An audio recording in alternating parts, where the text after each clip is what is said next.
The Bayangkan question Anda remains adalah Tuhan yang unanswered. sedang What are the bermain sebuah game consequences? This is simulasi. not a trivial Anda matter. Someone menciptakan sebuah explain. negara dengan sumber daya nol wilayah yang sangat terbatas dan dikelilingi oleh musuh-musuh bersenjata nuklir. Populasinya pun terus menurun.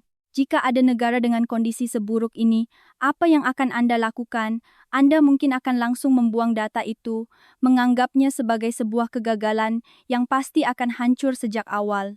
Tentu saja, secara akal sehat itulah hal yang benar untuk dilakukan. Namun di dunia nyata, ada sebuah negara yang seolah-olah memegang semua kartu buruk yang menjamin kehancuran, tetapi justru berhasil bangkit dan menjadi salah satu negara adidaya terkemuka di dunia. Para akademisi di seluruh dunia dibuat bingung. Para pakar militer berbisik-bisik menduga mereka mungkin adalah alien. Misteri terbesar dalam sejarah umat manusia monster pendiam bernama Indonesia. Apa yang akan kami ceritakan ini bukan sekadar kisah sukses biasa.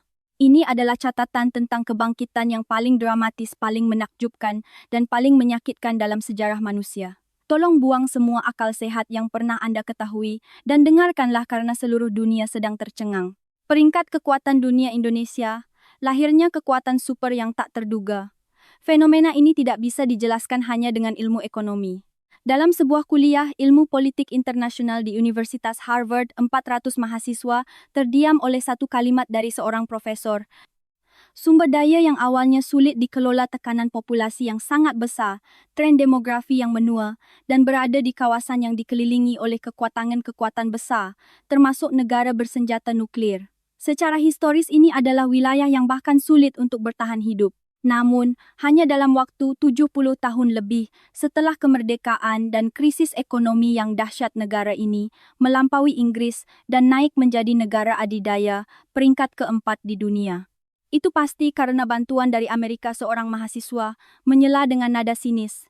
Sang profesor tersenyum tenang dan menjawab dengan satu kalimat singkat, lalu mengapa negara-negara lain tidak bisa melakukannya? Dari abu kemerdekaan menjadi pendapatan per kapita puluhan ribu dolar. Pertumbuhan eksponensial yang mencengangkan. Semua statistik dan teori hancur di hadapan negara ini.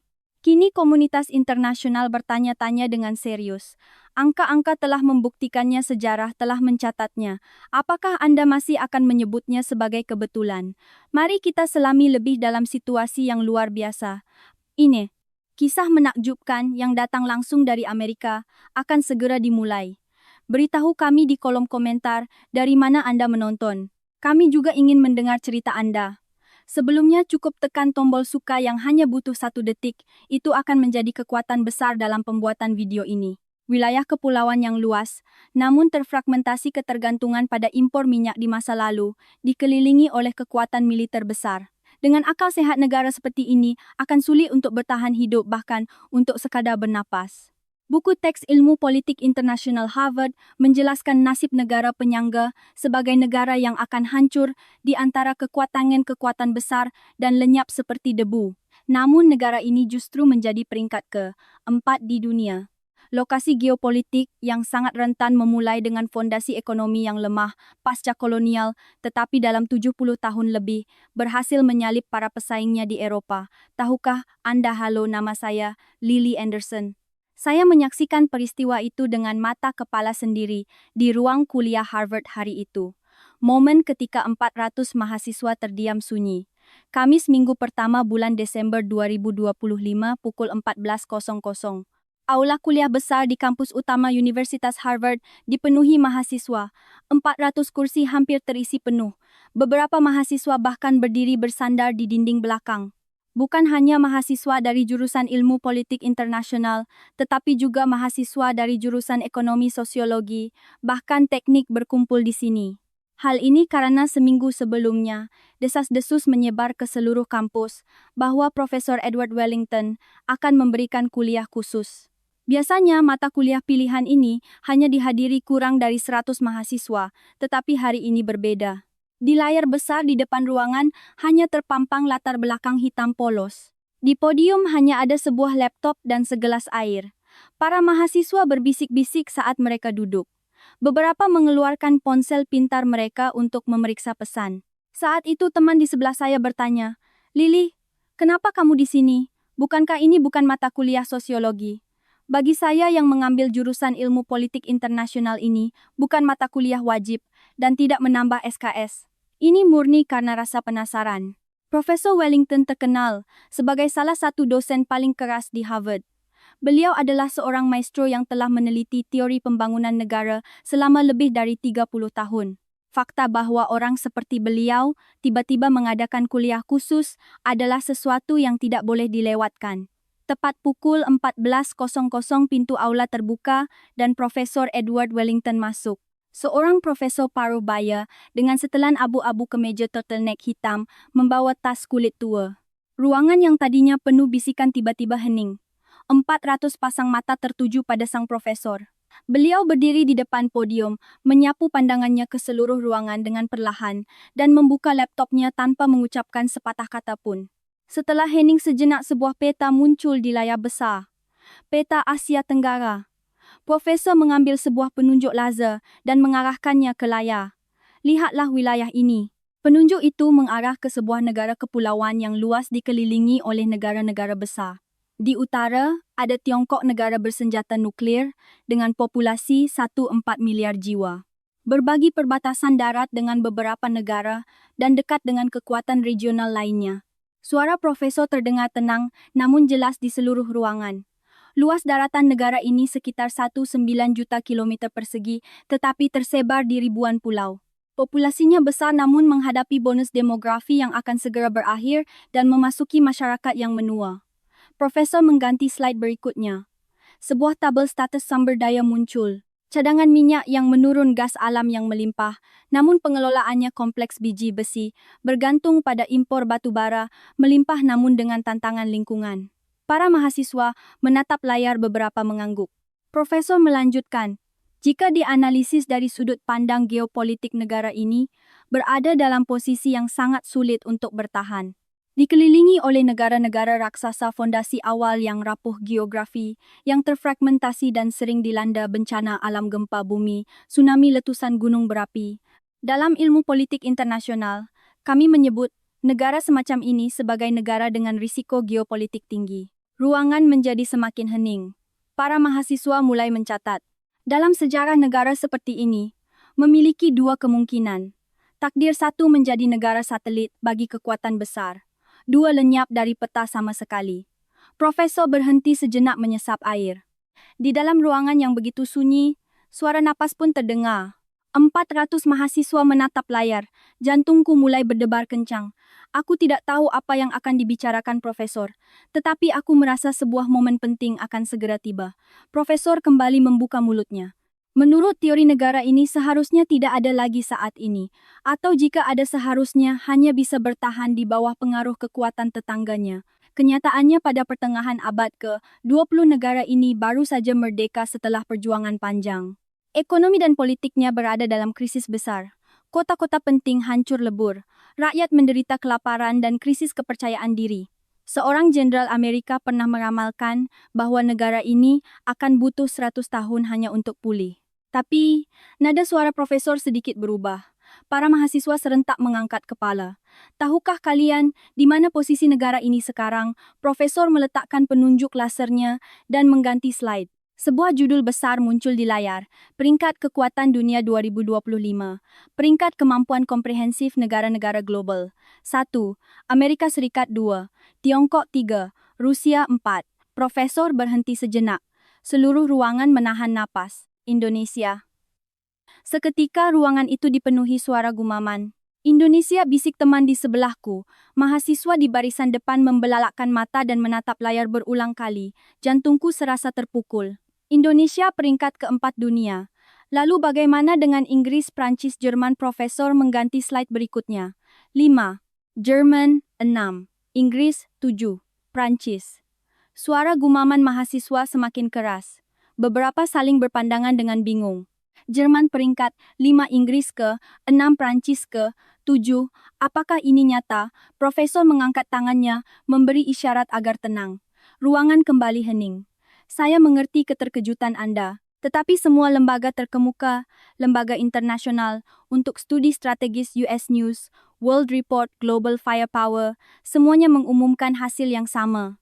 Indonesia menempati peringkat ke-4 dunia dalam hal kekuatan komprehensif yang mencakup kekuatan ekonomi, teknologi diplomasi, dan kekuatan budaya. Profesor mengganti layar lagi. Sebuah grafik muncul menunjukkan perubahan selama 70 tahun terakhir pasca kemerdekaan. Garis yang mewakili Indonesia dimulai dari posisi paling bawah dan melesat naik tajam. Tahun 1945, puing-puing kemerdekaan. Tahun 2025, salah satu raksasa ekonomi dunia. Dari negara yang berjuang dengan pangan pasca krisis, menjadi negara dengan harapan hidup rata-rata tertinggi di dunia. Dari negara yang dianggap remeh dan kehilangan segalanya, menjadi negara dengan teknologi terdepan di dunia. Pikiranku terasa kosong. Bagaimana perubahan sebesar ini mungkin terjadi dalam 70 tahun? Teori pembangunan ekonomi yang kami pelajari di buku teks tidak dapat menjelaskannya. Biasanya sebuah negara membutuhkan setidaknya 100,150 tahun untuk menjadi negara maju. Tapi Indonesia melakukannya dengan kecepatan yang luar biasa. Profesor menyapu pandangannya ke seluruh ruangan dengan perlahan dan berkata, "Hadirin sekalian, saya telah meneliti teori pembangunan negara selama 30 tahun. Saya telah menganalisis ratusan negara, memeriksa data yang tak terhitung jumlahnya, dan saya sampai pada satu kesimpulan, pertumbuhan sebuah negara membutuhkan prasyarat. Sumber daya alam yang melimpah, wilayah yang luas, populasi yang besar, posisi geopolitik yang menguntungkan. Setidaknya harus ada salah satunya. Begitulah yang saya pelajari dan ajarkan." Namun, Profesor kembali menampilkan peta Indonesia. Negara ini tidak memiliki salah satu dari prasyarat ideal itu. Sumber daya yang sulit dikelola, tekanan populasi, risiko geopolitik yang tinggi, bencana alam yang sering terjadi. Tapi tetap saja mereka menjadi peringkat ke-4 dunia. Apa artinya ini? Ruangan kembali hening. 400 mahasiswa menatap sang profesor dengan saksama. Profesor berkata perlahan, "Inilah yang ingin saya bagikan kepada Anda hari ini. Indonesia adalah negara yang menghancurkan semua teori yang ada. Atau lebih tepatnya, negara yang menciptakan teori baru. Satu-satunya kasus dalam sejarah manusia, di mana kelemahan-kelemahan bawaan justru menjadi kekuatan pendorong yang luar biasa." Profesor berhenti sejenak menyapu pandangannya ke seluruh ruangan. "Antara bulan Juli dan Agustus tahun ini, saya melakukan perjalanan ke Indonesia. Tujuannya adalah untuk mengumpulkan data penelitian tentang model pembangunan Asia Tenggara. Saya menghabiskan 6 minggu mengunjungi Jakarta dan berbagai daerah lainnya. Saya melihatnya langsung dengan mata kepala sendiri. Dan ketika saya kembali, saya sadar, teori yang saya teliti selama 30 tahun ini semuanya salah. Jantungku mulai berdebar lebih cepat." Suara profesor kini dipenuhi keyakinan. Matanya bersinar lebih dari biasanya. Para mahasiswa di sekitarku mencondongkan tubuh ke depan. Tidak ada yang teralihkan perhatiannya. Profesor mengganti slide terakhir. Di layar hanya ada satu kalimat, "Indonesia the Theory Breaker." Indonesia negara sang pendobrak teori. Mari kita mulai ceritanya. Saat profesor mulai berbicara, seluruh aula kuliah menjadi sunyi senyap. Profesor turun perlahan dari podium dan memulai kisahnya. "Bulan Juli tahun ini saya naik penerbangan langsung dari Bandara Boston ke Jakarta. Penerbangan memakan waktu sekitar 21 jam. Di pesawat saya membuka laptop dan meninjau kembali draft artikel saya tentang model ekonomi Asia Tenggara. Berkas itu penuh dengan data dan teori yang telah saya kumpulkan selama hampir 30 tahun. Dan Indonesia hanyalah salah satu studi kasus di dalamnya. Jujur saja saya tidak berharap banyak. Saya pikir saya sudah tahu segalanya dari statistik. Dan kunjungan lapangan ini hanyalah formalitas untuk menambah kredibilitas artikel saya." Pesawat mendarat di Bandara Internasional Soekarno-Hatta pada dini hari. Pengumuman di pesawat menggunakan bahasa Indonesia dan Inggris. Pramugari membagikan formulir imigrasi. Bandara yang terlihat dari jendela sangat bersih dan teratur. Bangunan yang terbuat dari kaca dan rangka baja bersinar di bawah cahaya fajar. Landasan pacu terbentang luas sejauh mata memandang. Lorong dari pesawat menuju imigrasi tidak ada sampah sedikit pun. Lantainya berkilau seperti cermin. Langit-langitnya tinggi dan cahaya alami masuk membuat segalanya terasa terang. Ketika sampai di imigrasi, ratusan penumpang mengantre, tetapi tidak terasa sesak. Puluhan gerbang otomatis dipasang. Penumpang warga negara Indonesia lewat dengan cepat. Loket untuk warga negara asing juga banyak. Petugas memeriksa paspor dengan cepat dan sangat sopan. Antrean menyusut dengan cepat. Tak lama giliran saya tiba. Petugas mengambil paspor saya memindainya dan memeriksa layar. Ketika saya menjawab bahwa saya datang untuk mengumpulkan data penelitian, dia tersenyum ramah dan berkata, "Selamat datang di Indonesia, semoga perjalanan Anda menyenangkan," lalu mengembalikan paspor saya. Seluruh proses termasuk pendaftaran sidik jari memakan waktu kurang dari 10 menit. Sambil berjalan untuk mengambil bagasi, saya melihat sekeliling. Papan penunjuk jalan tersedia dalam berbagai bahasa dengan panah yang jelas. Tidak ada kemungkinan tersesat. Ketika saya tiba di Korsel, bagasi Korsel itu sudah mulai berputar dan koper-koper mulai keluar. Koper saya keluar seketika. Di Boston menunggu 30 menit atau lebih adalah hal yang biasa, tapi tidak di sini. Setelah melewati bea cukai dan tiba di lobi kedatangan, saya memeriksa jam lagi. Dari turun pesawat hingga benar-benar keluar dari bandara, hanya butuh sekitar 30 menit. Di Amerika 1,5 hingga 2 jam adalah standar. Profesor berhenti sejenak menyesap air. Aula kuliah tetap sunyi. Beberapa mahasiswa mencatat, yang lain menatap profesor. Di lobi bandara saya terhubung ke Wi-Fi gratis. Koneksinya terhubung dalam beberapa detik tanpa prosedur yang rumit. Saya mencoba tes kecepatan, luar biasa cepat. Wi-Fi bandara di Amerika seringkali sulit terhubung atau jika bisa sangat lambat. Tapi di sini lebih cepat dari internet di rumah saya. Saya mengikuti rambu menuju stasiun kereta bandara untuk menuju ke kota. Setelah mengikuti rambu, saya menemukan pintu masuknya. Jadwal kereta ditampilkan di papan elektronik, menunjukkan kereta berikutnya akan tiba sebentar lagi. Kereta tiba tepat waktu, tidak terlambat sedetik pun. Pintu terbuka, penumpang turun dengan tertib. Tidak ada yang saling mendorong. Saya naik dan duduk. Kursinya bersih dan interior gerbongnya tenang. Saat kereta berangkat, pemandangan di luar jendela mulai bergulir. Memasuki pusat kota, saya mengeluarkan laptop untuk bekerja di kereta, tetapi mata saya terpaku pada pemandangan di luar jendela. Gedung-gedung pencakar langit berjejer rapi. Jalan-jalan lebar dan bersih. Saya melihat lokasi konstruksi dengan derek yang bergerak. Tidak ada yang diam. Setibanya di stasiun pusat, saya beralih ke MRT. Mengikuti papan petunjuk transit, saya sampai di peron. Kereta MRT tiba setiap 2,3 menit. Gerbongnya modern dengan pintu pengaman peron. Di dalamnya AC terasa sejuk. Penumpang yang duduk dengan tenang melihat ponsel pintar mereka atau membaca buku. Sangat sunyi.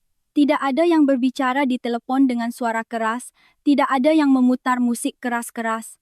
Saya turun di stasiun di pusat kota seperti di kawasan Sudirman atau Tamrin dan berjalan ke hotel. Jalanan penuh dengan orang, tetapi tidak kacau. Trotoarnya rapi lampu, lalu lintas berfungsi dengan baik. Saat menyeberang di zebra cross, mobil-mobil berhenti total dan mempersilakan pejalan kaki lewat. Di Amerika mobil seringkali terburu-buru meskipun ada pejalan kaki, tapi di sini berbeda. Ketika saya check-in di hotel dan masuk ke kamar, saya melihat jam. Butuh waktu kurang dari 2 jam dari tiba di bandara sampai tiba di hotel di jantung kota Jakarta. Saya merapikan barang bawaan dan melihat keluar jendela. Jalan Sudirman atau Tamrin ada di bawah. Orang-orang berjalan, toko-toko buka, papan-papan iklan berjejer rapi. Tulisan dalam bahasa Indonesia memiliki keindahan dan keteraturan. Saya membuka laptop dan mulai mencatat kesan pertama saya, sistem yang berfungsi sempurna. Dari bandara hingga hotel, saya tidak pernah tersandung atau tersesat. Semuanya terhubung, semuanya berfungsi dengan baik. Ini bukan kebetulan, ini adalah sistem yang dirancang. Saat saya mengetik, saya merasakan keheranan. Perasaan bahwa ada sesuatu yang sangat berbeda dari yang saya perkirakan. Profesor menyapu pandangannya ke seluruh ruangan dengan perlahan dan melanjutkan. Malam itu saya berjalan-jalan di pusat kota. Meskipun sudah larut, jalanan terang dan ramai. Wanita berjalan sendirian, tetapi tidak ada yang terlihat merasa tidak aman. Saya masuk ke sebuah minimarket 24 jam untuk membeli air. Karyawannya sangat ramah. "Selamat malam," katanya dengan suara yang energik. Ada juga kasir swalayan yang berfungsi dengan lancar. Saya keluar dari minimarket dan terus berjalan. Masuk ke gang-gang kecil. Gang-gang itu pun terang dan bersih. Hampir tidak ada sampah yang terlihat. Keesokan harinya saya mulai mengumpulkan data secara serius. Saya mengunjungi Perpustakaan Nasional, mencari data tentang pembangunan ekonomi, dan memeriksa data statistik.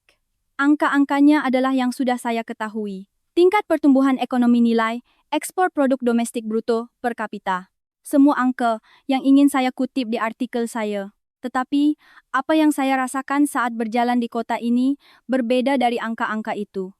Beberapa hari kemudian, saat berjalan-jalan di Jakarta, saya melihat sebuah halte bus. Saat itu musim kemarau, udaranya sangat panas.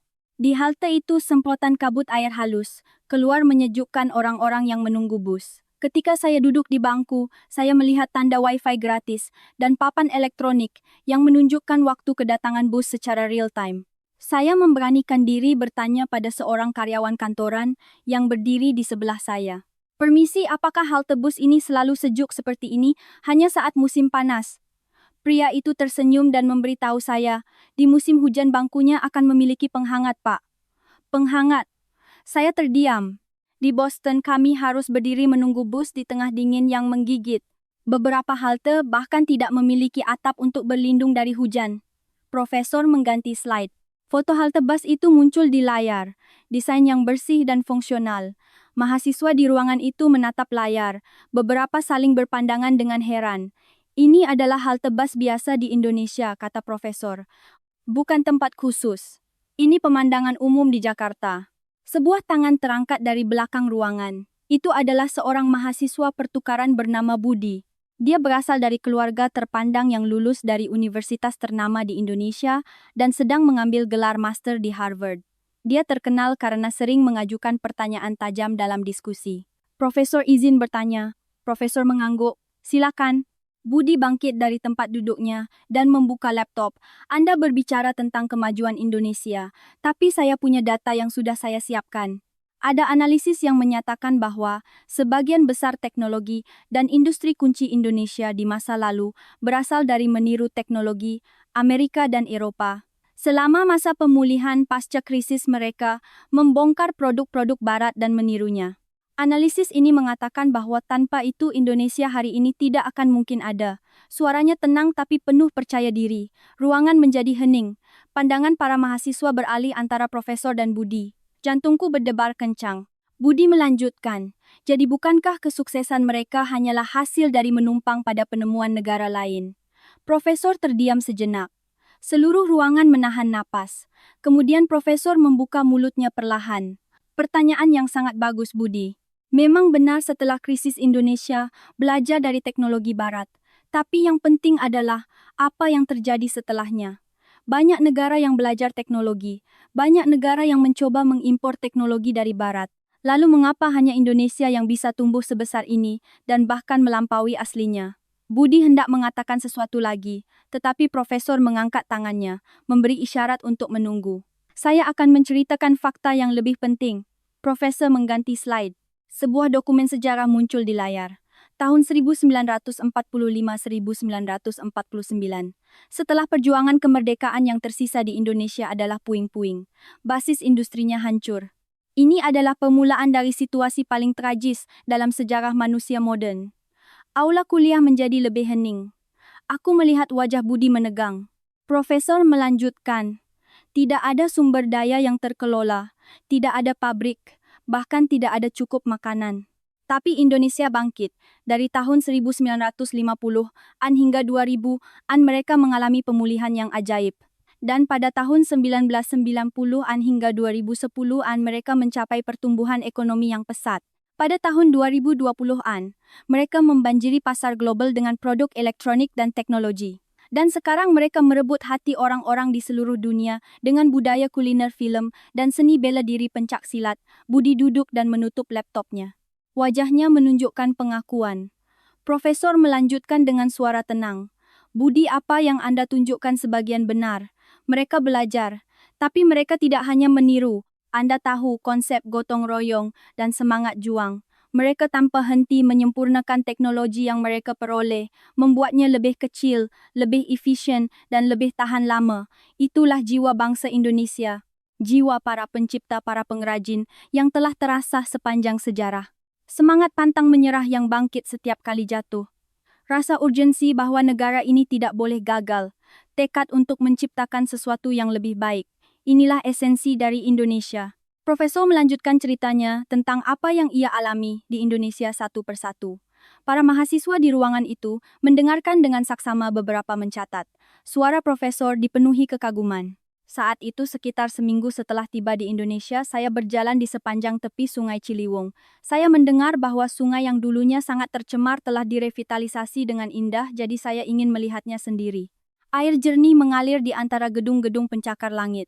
Ada burung-burung air terbang dengan anggun di atas sungai. Sulit dipercaya ada ekosistem seperti ini di jantung kota. Saya memandangi pemandangan itu sejenak. Saya teringat Sungai Charles di Boston.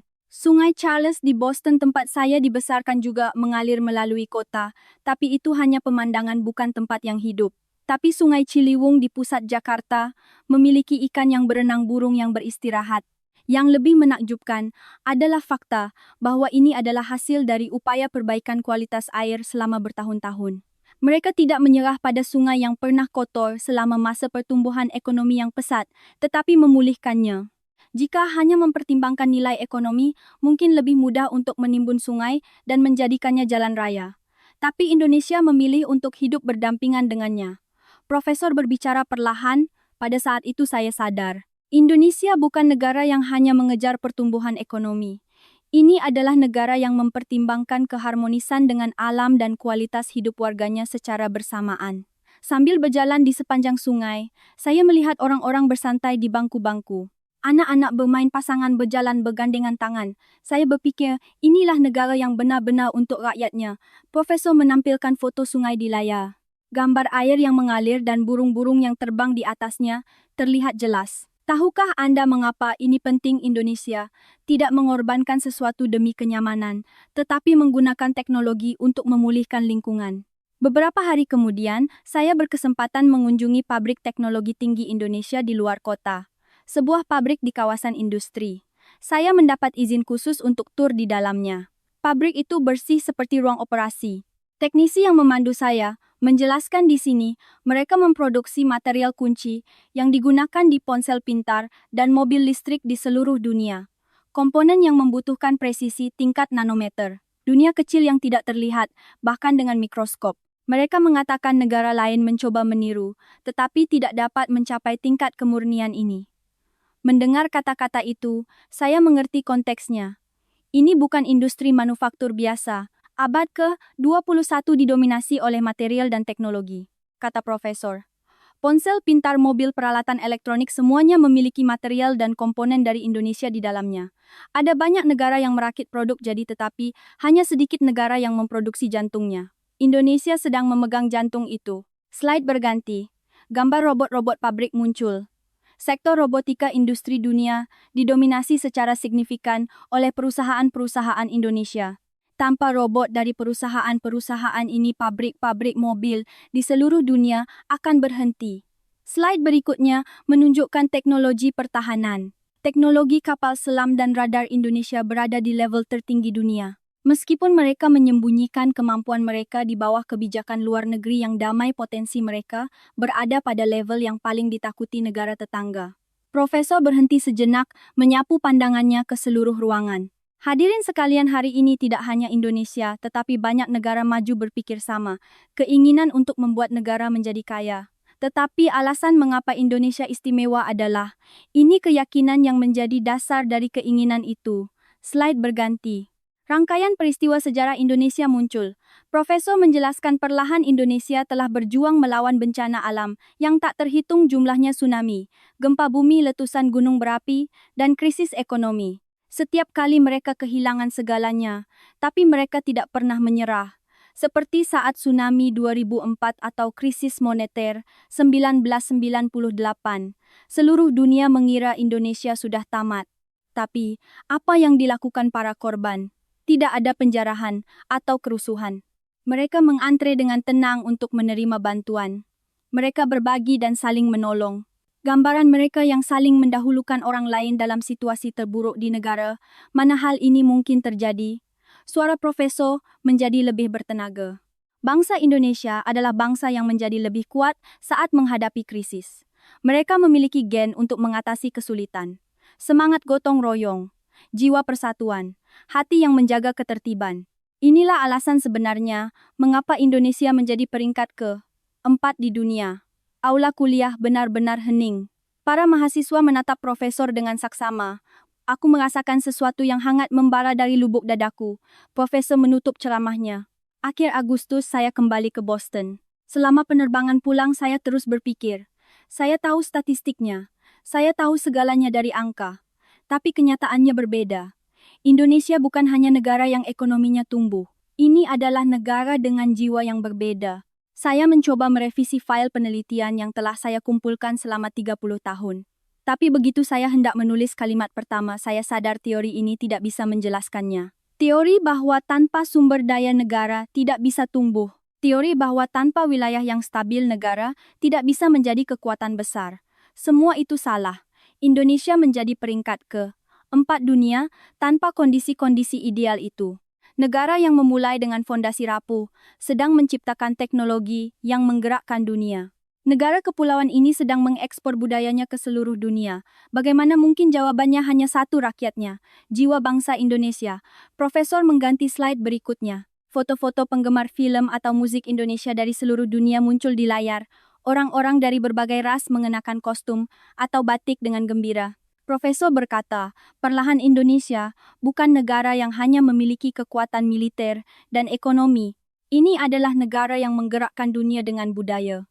Anda pernah mendengar istilah cool Indonesia? Anak-anak muda di Amerika dan Eropa sedang belajar bahasa Indonesia, makan masakan Indonesia, menonton sinetron dan film Indonesia.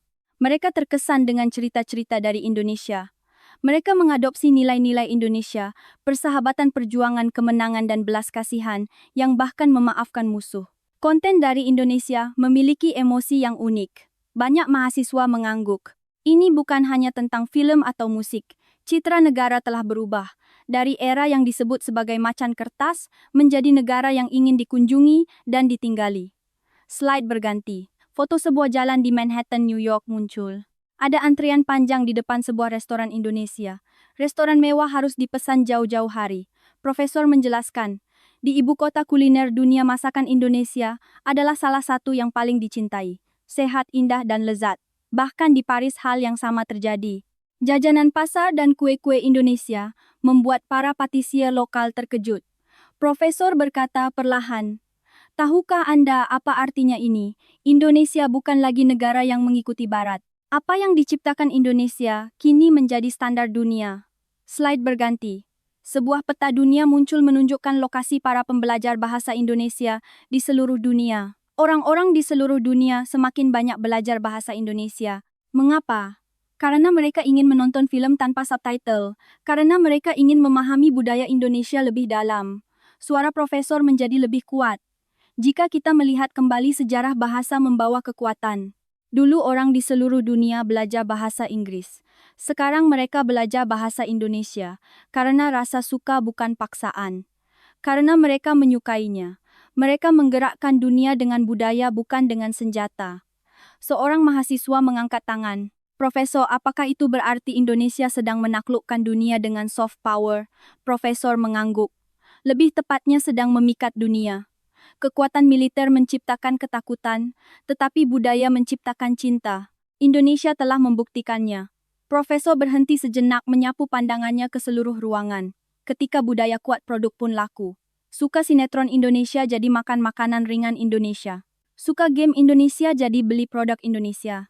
Indonesia bisa dipercaya jadi pakai mobil atau teknologi Indonesia. Soft power dan hard power sedang menciptakan sinergi. Gambar paspor Indonesia muncul di slide. Lihatlah paspor ini. Paspor merah marun Indonesia. Tahukah Anda seberapa kuatnya paspor ini di dunia? Menurut Henley Passport Index ini adalah salah satu yang terkuat di dunia. Salah satu negara yang warganya dapat bepergian ke paling banyak negara tanpa visa. Mengapa? Karena orang Indonesia diterima dengan baik saat mereka tiba. Mereka membelanjakan uang sopan, tidak melakukan kejahatan, dan tidak menjadi imigran ilegal. Ini adalah tingkat kepercayaan nasional yang dibangun dari integritas dan kesadaran sipil yang ditunjukkan oleh setiap orang Indonesia di luar negeri selama puluhan tahun. Suara profesor sedikit bergetar. Ada cerita yang melambangkan kepercayaan ini. Anda tahu Turki, salah satu mitra sejati Indonesia. Ada sejarah bantuan tanpa pamrih selama bencana. Mereka tidak pernah melupakan kebaikan itu. Selama Perang Iran-Irak, pesawat Turki berani mengambil risiko terbang untuk menyelamatkan warga Indonesia yang terdampar. Taiwan juga sama selama krisis moneter mereka mengulurkan tangan membantu. Mengapa mereka membantu Indonesia? Bukan karena Indonesia kaya, tetapi karena Indonesia adalah teman yang setia, yang mengulurkan tangan saat teman dalam kesulitan dan tidak pernah melupakan kebaikan yang diterima. Inilah kekuatan diplomasi Indonesia. Aku merasakan dadaku menghangat. Teman di sebelahku menyeka air mata. Mahasiswa di depanku mengangguk dalam-dalam. Profesor melanjutkan, bukan menekan dengan kekuatan, tetapi memenangkan hati dengan kepercayaan. Inilah wajah sejati kekuatan super di abad ke-21. Indonesia tahu betul kengerian konflik, karena itu, mereka lebih dari siapapun memahami nilai perdamaian. Itulah mengapa mereka dipercaya oleh seluruh dunia. Profesor menekankan suaranya. Tanpa sumber daya yang mudah dikelola, tanpa wilayah yang utuh, tanpa populasi yang stabil, itu semua bukan prasyarat. Tetapi Indonesia memiliki rakyatnya. Rakyat yang membersihkan puing-puing dan membangun kembali pabrik dari abu. Para pengrajin yang mendedikasikan hidup mereka untuk produksi. Warga negara yang menjaga ketertiban, bahkan di tengah bencana besar tanpa kerusuhan. Karakter bangsa inilah sumber daya terkuat Indonesia. Aula kuliah benar-benar hening. Beberapa mahasiswa bahkan menangis. Profesor mengganti slide terakhir. Tahun 1945. Kita semua berpikir semuanya sudah berakhir. Tapi bagi mereka itu adalah titik awal. Semangat pantang menyerah, semangat gotong royong kerja keras. DNA inilah yang menciptakan Indonesia hari ini. Indonesia bukan negara yang mendobrak teori, tetapi negara yang menunjukkan model peradaban baru. Mereka membuktikan bahwa kemakmuran materi dan keluhuran jiwa bisa hidup berdampingan. Profesor turun perlahan dari podium berjalan ke tengah ruangan. Saya telah mengajar di ruangan ini selama 30 tahun. Tetapi kunjungan saya ke Indonesia kali ini mengajarkan saya sesuatu. Yang membangun sebuah negara bukanlah luasnya wilayah, bukan pula jumlah minyak di bawah tanah, melainkan hati orang-orang yang tinggal di sana. Indonesia telah membuktikannya. Dari puing-puing menjadi peringkat ke-4 dunia dalam 70 tahun. Ini bukan keajaiban. Ini adalah keniscayaan. Hasil yang diciptakan oleh kehendak rakyatnya. Profesor mengakhiri dengan kalimat penutup. Kemenangan sejati bukanlah memenangkan perang, tetapi memenangkan hati orang-orang di seluruh dunia. Indonesia sedang memenangkan hati dunia dengan budaya kuliner, teknologi dan integritasnya. Inilah kekuatan yang paling dahsyat. Inilah kemenangan yang paling abadi. Terima kasih telah mendengarkan cerita saya. Profesor membungkukkan badannya dalam-dalam. Seketika aula kuliah meledak. 400 mahasiswa serentak bangkit dari tempat duduk mereka. Tepuk tangan membahana, suara tepuk tangan yang seperti guntur memenuhi ruangan. Beberapa mahasiswa bersorak. Profesor tetap berdiri, membungkuk ujung matanya memerah. Tepuk tangan tidak berhenti untuk waktu yang lama. Para mahasiswa terus bertepuk tangan. Beberapa menangis. Bahkan Budi yang tadi bersikap skeptis berdiri dan bertepuk tangan. Ekspresi sinisnya telah hilang, hanya tersisa rasa hormat. Aku bangkit perlahan, kakiku gemetar. Sesuatu yang panas membuncah dari lubuk dadaku. Sambil bertepuk tangan aku menatap sang profesor. Profesor menatap para mahasiswa dan mengangguk perlahan. Bahkan dari luar aula orang-orang membuka pintu dan menjulurkan kepala ingin tahu apa yang terjadi. Akhirnya tepuk tangan mereda. Para mahasiswa mulai meninggalkan tempat duduk mereka satu persatu. Beberapa menghampiri profesor untuk berjabat tangan. Sambil membereskan barang-barangku aku melihat sekeliling. Ruang kuliah ini terasa berbeda. Tempat yang sama tetapi aku merasa ada sesuatu yang telah berubah. Cara pandangku terhadap dunia telah berubah. Aku berjalan keluar ke koridor. Para mahasiswa berkumpul dalam kelompok-kelompok berdiskusi. Mereka berdebat tentang Indonesia. Beberapa mencari informasi wisata ke Indonesia di ponsel pintar mereka. Teman di sebelahku menghampiri. Lili, kamu percaya itu Indonesia sehebat itu? Aku mengangguk. Aku tidak bisa berkata-kata. Aku melihat keluar jendela memandang kampus Harvard di bawah. Para mahasiswa berjalan, sinar matahari sore yang hangat menyinari. Tiba-tiba aku berpikir, aku ingin pergi ke Indonesia. Aku ingin berjalan di jalanan yang sama dengan yang profesor lalui. Aku ingin melihat pemandangan yang profesor lihat dengan mataku sendiri. Aku mengeluarkan ponselku dan mencari penerbangan ke Jakarta. Aku memeriksa harga dan tanggal. Bisa pergi selama liburan musim dingin. Aku hendak menekan tombol pesan, tapi berhenti sejenak. Apa aku benar-benar akan pergi? Aku bertanya pada diriku sendiri. Aku mengangguk. Ya, aku harus pergi. Aku harus merasakannya sendiri.